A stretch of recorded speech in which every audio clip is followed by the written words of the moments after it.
আসসালামু আলাইকুম প্রিয় দর্শক, অন্য মঞ্চের আলোচনায় আপনাদের সকলকে আমন্ত্রণ জানাচ্ছি। প্রথমে আপনার দর্শকদের শুভেচ্ছা, আপনি সহ সালাম, নমস্কার এবং শুভেচ্ছা।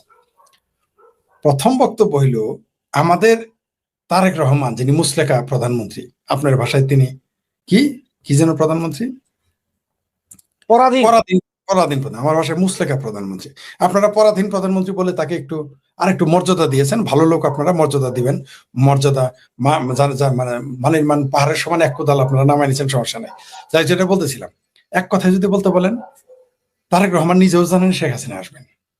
তার জন্য দেখবেন তার চেহারা, আপনি বলেন একটা নিরপেক্ষ দৃষ্টিতে, তার বডি ল্যাঙ্গুয়েজে বোঝা যায় উনি একজন প্রধানমন্ত্রী। তারপরে তার যে উপদেষ্টা, যারা ইমিগ্রেশনে দেখলে, কষা জাতির দেখলে মানুষ বলে এ তো নেশৌরি আয়া হয়, গাঞ্জা ঘুরাইছে, মানে নেশাখোর আসছে। আচ্ছা দেখেন তো ভাই, আমি তো ভাই কোন প্রধানমন্ত্রীর উপদেষ্টা না, এমপিও না, মন্ত্রীও না, কিচ্ছু না, আই এম নো ভাই। আমার দেখি কি, আমার যে চেহারা, এরকম চেহারা নিয়ে গেল বোধহয় বের করে দিতাম। বুঝতে পারছেন তো যে এদের চেহারার মধ্যে কিরকম ভীতি কাজ করে? কারণ বডি ল্যাঙ্গুয়েজ একটা ব্যাপার, ফেজ একটা ব্যাপার। তো তারেক রহমানের বডি ল্যাঙ্গুয়েজটা দেখেন, সর্বোচ্চ আপনি তারে বলতে পারেন যে উনি কোনো গল্ফ ক্লাবের প্রেসিডেন্ট, অথবা বলতে পারেন তিনি কোনো ফুটবল ক্লাবের প্রেসিডেন্ট, অথবা তিনি আপনার মানে এরকম কোনো ক্লাব বা কোনো সংগঠনের সদস্য মনে হতে পারে। আপনার তারা কিন্তু দলীয় প্রধান মনে হয় না, প্রধানমন্ত্রী তো মনেই হয় না। কারণ যার উপদেশটাকে দেখলে মনে করে নেশাখোর, তার নিশ্চয়ই প্রধানমন্ত্রীটা ওই রকম। তো তিনি তো জানেন আসবেন। তার আসলে ভয়টা কেন কাজ করে জানেন? সে তো জানে শেখ হাসিনা আসতেছেন, বাংলাদেশ আওয়ামী লীগ ফিরবে, চাপা যতই মারুক আসবে। আর শেখ হাসিনা ঘোষণা দেওয়ার পরেই অবশ্যই নড়েচড়ে বসেছে। না হলে কেন মার্কিন ক্ষমতাধর ব্যক্তিরা বিবৃতি দিচ্ছে আওয়ামী লীগ ক্ষমতায় ফিরবে না, শেখ হাসিনা জীবিত এই দেশে আসবে না, শেখ হাসিনার পরিবার এই দেশে ক্ষমতায় আসতে পারে না? তার মানে বুঝছেন তো টনক কোথায় নড়েছে। মানে ওই যে মিঠুন চক্রবর্তী সেটা লোক, যে তোকে মারবো এখানে, পড়বি ওইখানে। ঠিক আছে, খেয়াল করেন, বক্তব্য দিয়েছে বাংলাদেশে তিনি আসতেছেন। বিএনপি থেকে বিবৃতি দেওয়ার সাহস নাই, জামাতে থেকে সাহস নাই, কিন্তু তাদের প্রভুরা বিবৃতি দিয়ে ফেলেছে তারা আসতে পারবে না। ঠেকাইতে পারবে না। আরেক আছে মৌলানা গাবগাছি, এই বাটপার গুলো সারা জীবন শামীম ওসমানের পা চাইটা, জুতা চাইটা, জিব্বে দিয়ে জুতা, শামীম ওসমানের পায়ের স্যান্ডেল চাটতে পরিষ্কার করতো এই গাবগাছি। লম্বা লম্বা লেকচাতে শেখ হাসিনা পাঠিয়ে যেত। এখন বলে শেখ হাসিনা আসতে পারে, মৃত শেখ হাসিনা আসবে টুঙ্গি পাড়ায় কবর দিতে। অন্তত এতটুকু স্বীকার করেছে। আগে কিন্তু বলতো লাশও আসতে দিবে না, এই বাটপার মৌলবীরা বলতো লাশও আসতে দিবে না। এখন অন্তত স্বীকার করেছে এরা। তাইলে ওই যে একটা কথা আছে যে ঘটকে বলছে পাত্রী বয়স কত গো, ঘটক তো গেছে চেক করতে, মানুষের যে সমকের মেয়া, এই গাইরা শামসুর মেয়ার বয়স কত গো, একজন বলছে 28। গাইরা শামসুর মা বউরে আর জিজ্ঞেস করলো আপনার মেয়ের বয়স কত গো, কয় 9। যেহেতু বলছে 9 আর 28, তাহলে পাত্রীর বয়স 18। কারণ পাত্রীর মায়ও মিশা কথা কইছে, ওইদিকে প্রতিবেশী বুইয়া ভাঙার জন্য মিশা কথা কইছে। প্রতিবেশীরা কে বলছে 28 বছর, ওই যে আমেরিকা নাকি কারা যেন এত মহাশক্তি, তারা বিবৃতি দিয়ে ফেলেছে যে শেখ হাসিনা আসতে পারবে না, শেখ হাসিনার সরকার আসতে পারবে না, তার পরিবার আসতে পারবে না। আচ্ছা না আসতে দিলে আমরা যাবো, শেখ হাসিনা যে ক্ষমতায় আনলাম কথা, আপনি যাবেন, শামীম হাসান আসবে, মির্জা আজম আসবে, নওফেল আসবে, সমস্যা আছে? আসলেই তো হইল। শেখ হাসিনা আসলো না, আসতে দিল না, তারপরে কেমন আটকাবা?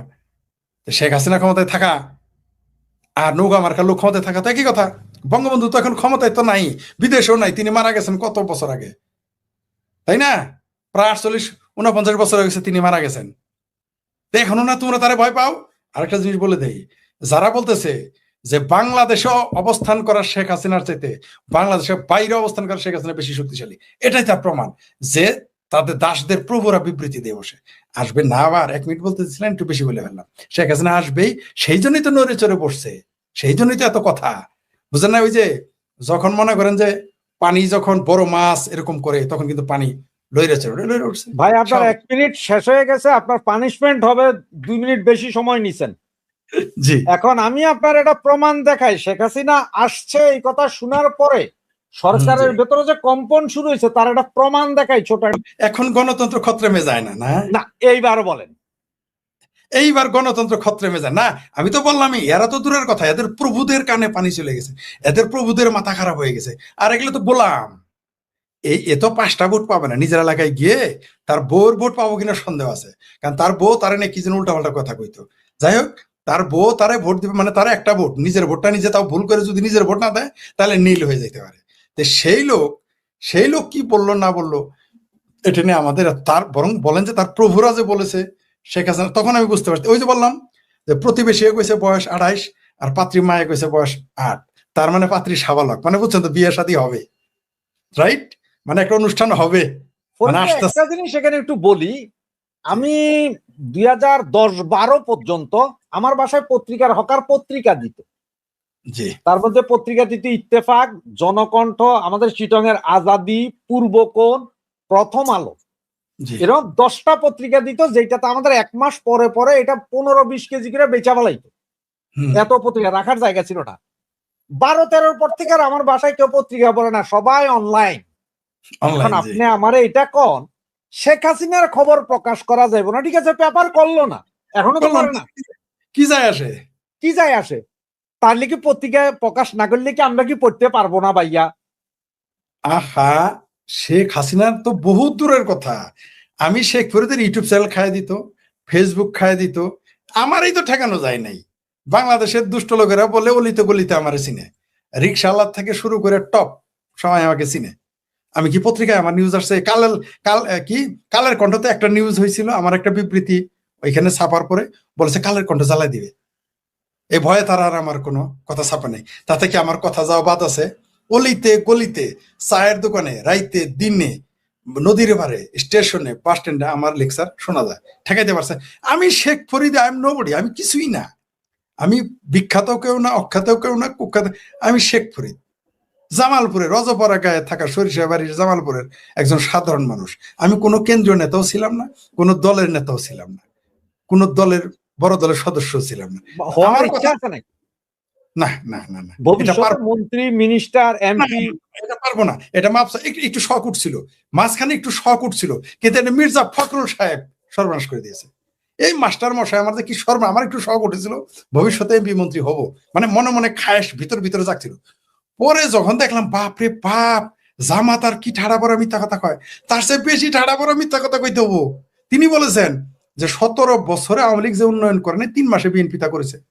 আমি তারপরে কানে ধরছি, ভাই আমি হইতে পারবো না, কারণ এরকম মিথ্যা কথা আমি কেমনে বলবো, যে মিথ্যা কথা বলতেও পারবো না, এমপি মন্ত্রী হইতেও পারবো না, খায় সামান নাই। তবে আমার বক্তব্য বাংলাদেশে ঠেকানো যায় নাই, আমার ডাকে লাখো লোক বাংলাদেশে নেমে যাবে যে কোনো সময়।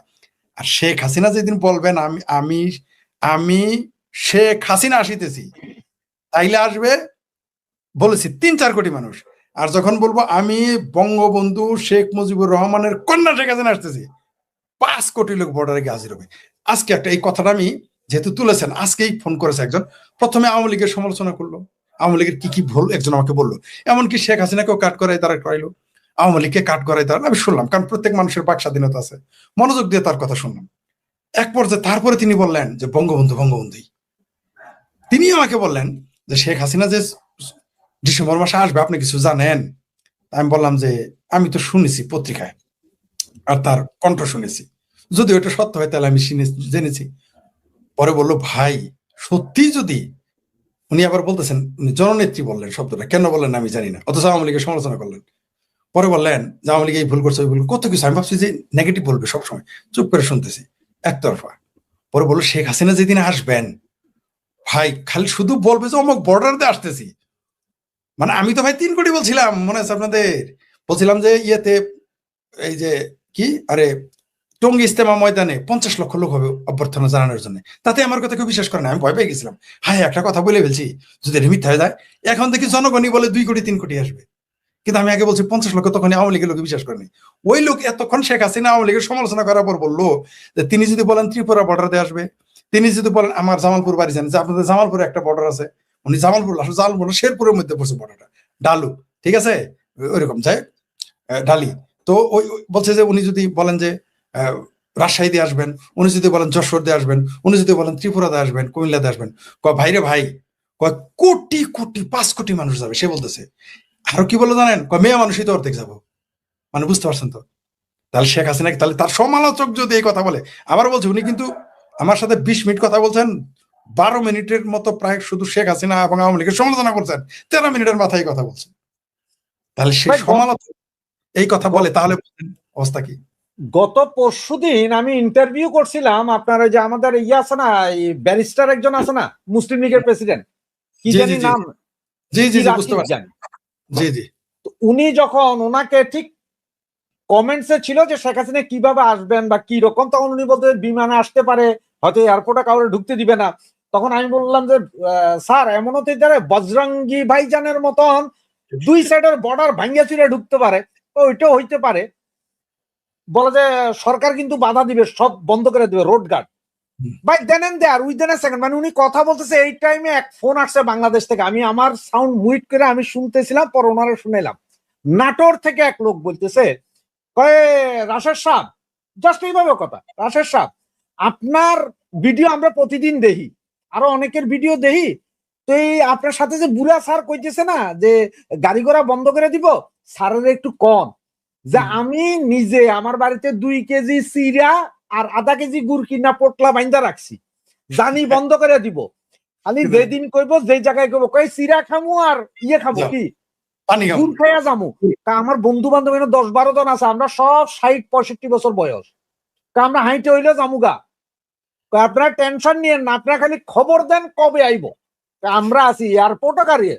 তো পরে আমি ওনারা গেলেন যে স্যার কি বলতেছে শুনতেছেন, তো ভাই এ ধরনের পাগল লক্ষ লক্ষ আছে, ইয়েস ইয়েস ইয়েস। ও এটা যাবে, এটা কেউ বাধা দিয়ে রাখতে পারবে না। ঘোষণা যেদিন দিবে, যেই দিন জননেত্রী শেখ হাসিনা ঘোষণা দিবেন, ভাই রে ভাই, সেনাবাহিনী আমি বলে দিলাম প্রথমে খুব লম্বচম্ব করবে, কিন্তু যেদিন ডেট এবং টাইম মিলে যাবে, ওই আগের দিন মনে করেন যে উনি বললেন যে আমি ডিসেম্বর মাসের 16 ডিসেম্বর বাংলাদেশে ঢুকবো, 15 তারিখ পর্যন্ত খুব চিকরি করবে, 15 তারিখ রাত 12টার পর ক্যান্টনমেন্ট চুপ করে সেনাবাহিনী পালায় চলে যাবে, আর পুলিশ তো বাড়াবেই না। এটা করবে, আপনি নিশ্চিত থাকেন। আর ভাই এখন তো সরকার তো নিজে বলা উচিত না যে শেখ হাসিনার জন্য, যে শেখ হাসিনা যেহেতু নিজেই বলছেন আমি আসবো, সরকার তো বলা উচিত যে হ্যাঁ তাড়াতাড়ি আসেন। কারণ সরকার তো এতদিন কি কইছি, ইনুসিও গভর্নমেন্ট আর নুনুসিও গভর্নমেন্ট দুইটাই, যে আমরা শেখ হাসিনাকে ফেরত চাই, ফাঁসিতে ঝুলাইতে হবে। এখন তো মহিলা তো আইবে কইতেছে, তাহলে তাড়াতাড়ি বলো যে তাড়াতাড়ি আসো, নাকি নাকি এটা বলার সৎ সাহস নাই? আপনি একটা দামি কথা বলেছেন, তো থ্যাংক ইউ ভেরি মাচ মনে করে দেওয়ার জন্য। তাই তো তাদের তো বলা উচিত যে ডিসেম্বর আসবেন কি, এখনই আসেন, এটা বলুক। মুরত যদি থাকে, যদি মুরত থাকে, তারা না বলছে তাকে ধৈর্য আনবে, হেলিকপ্টারে নিয়ে আসবে, কত চাপা। তাহলে এখন বলুক আপনি আসেন, বর্ডার খোলা বা আকাশপথ খোলা, আপনি আসেন। এটা বলার তো সাহস দেখলাম না তাদের। তার মানে কি, এরা তো আসলে জানে এদের পায়ের নিচে মাটি নাই। যেই দিন তাদের যে আব্বা হুজুর আছে না, 7 সমুদ্র 13 নদীর পারে, আটলান্টিকের পারে, তারা যখন একটু স্লিপ করবে, আপনি দেখবেন যে 5 মিনিটের মধ্যে দেখবেন এরা যার যার মতো পালানো শুরু করবে। আমার ভাবির পোলারা প্রত্যেকে, আমি খোঁজ নিয়েছি, প্রত্যেক ভাবির পোলা তাদের পাসপোর্টে কয়েকটা দেশের সিল লাগানো আছে 5 বছর করে।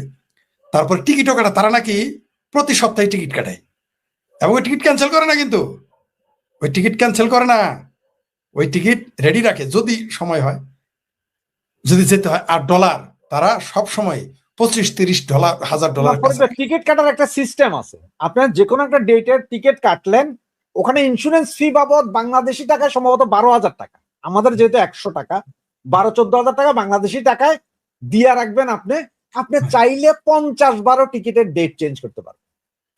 তাহলে তো আরো সস্তা। তাহলে তাহলে ঠিক আছে, আমি বুঝি না, আমার এগুলো আমি তো এগুলো বুঝি না। বলছে যে এরা সবসময় টিকিট কনফার্ম রাখে, সবসময় আমার ভাবির বলারা সবসময় রেডি রাখে। আর এখন তো আরেকটা সুযোগ হয়েছে না, এই যে আপনার ভাইয়েরা ভিসা দিতেছে, যে সবাই 5 বছর 1 বছরের মাল্টিপল করে রাখবো। হ্যাঁ, এবার আরো করে রাখবো। তবে এটা সত্য, আমি নিশ্চিত ভারতে যদি আওয়ামী লীগের লোক গিয়ে থাকে 1000, তাহলে বিএনপি জামাতের লোক ঢুকবে 10,000। আমার ধারণা এই ভিসাটা কেন দিয়ে রাখলো জানেন, এদের পালানোর একটা পথ করে দিল বোধহয়। কারণ এরা তো যদি একটু সুযোগ দেয় তাহলে না পালাবে, সুযোগ না দিলে তো মারামারি করবে। এমন আপনি নিশ্চিত থাকেন, ছাত্র লোক যদি 2000 গিয়ে থাকে ভারতে, তাহলে ছাত্র দল ঢুকবে 20,000, আর শিবির ঢুকবে 40,000। বিএনপি আওয়ামী লীগ যদি ঢুকে থাকে 1000, বিএনপি ঢুকবে 5,000, জামাত ঢুকবে 10,000। আপনি লিখে রাখেন, ভারতে আগে ঢুকবে, কোথাও না যেতে পারলে বর্ডারতে চলে যাবে। আমার ধারণা তারা ভারত আগে ঢুকবে, তারপর ওখান থেকে যার যার মতো পালায় যাবে। কারণ ভারত ইন্টারন্যাশনাল এয়ারপোর্ট অনেকগুলো এয়ারপোর্ট, অথবা তারা থাইল্যান্ডে চলে যাবে, ওখান থেকে তারা ভাগবে, এরকম তারা করবে। এবং আমার মনে হয় ডিসেম্বরের আগেই আস্তে আস্তে পালানো শুরু করবে। যখন হচ্ছে শেখ হাসিনা তো ঘোষণা দিয়েছেন ডিসেম্বরে আসবেন, আমরা তো প্রস্তুত। যখন হচ্ছে যেদিন 15 নম্বর দিন আসতেছে, আমরা দুনিয়ার যেখানেই থাকি, মহিরাও যদি যায় কব্বর থেকে উঠে যাবো। এই জিন্দা বীর এমনি নাম দেয় নাই আমারে, বুঝতে পারছেন? যদি মারাও যায়, আমার লাশ জিন্দা হয়ে চলে যাবো সামনে, সেদিন চলে যাবো মাঠে, কেউ ঠেকা রাখতে পারবে না, কেউ না। আর জামালপুরের মানুষ দেখতে পারবেন যে যেদিন ঘোষণা দিব, দেখবেন ওই যে বলছেন না চিরা মুড়ি, আমার জামালপুরের মানুষ আসলে চিরা আর মুড়ি কান্দে নিয়ে হাঁটা শুরু করবে। কয়জন আপনার গ্রেপ্তার করবেন, কয়জনকে? তবে আমার ধারণা শেখ হাসিনার যে আগমনটা ঘটবে, আমি বলে রেখেছি, আমি সবার আগে কিন্তু আমি বলেছিলাম যে শেখ হাসিনার প্রত্যাবর্তন ঘটবে পৃথিবীর মানে ঐতিহাসিক, বঙ্গবন্ধুর সাথে তুলনা করতেছি না, ওটা ঐতিহাসের আলাদা স্থান, ওটা আপনি কোনোদিন নিতে পারবেন না। আপনি যদি 100 কোটি মানুষ আপনাকে সংবর্ধনা দেয়, সেটার সাথে এটা তুলনা হবে না, ওটা সংখ্যা দিয়ে তুলনা হয় না কিছু কিছু জিনিস। এবং একটা জিনিস কি আপনি জানেন যে আওয়ামী লীগ সমর্থিত পোলা পায়নি, আমাদের জি। ভাই ব্রাদার যারা আছে তারা সবসময় একটা জিনিস ভুল করে, যে বলে যে শেখ হাসিনার প্রত্যাবর্তন 0-2।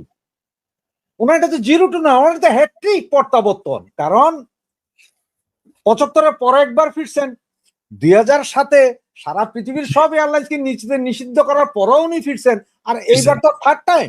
ওনার তো Third time, yes. Hat trick, yes, hat trick, hat trick. Hat trick না, কিন্তু এরা Hat-trick। কেন জানি বলে যে 0-2 আমি বুঝি না।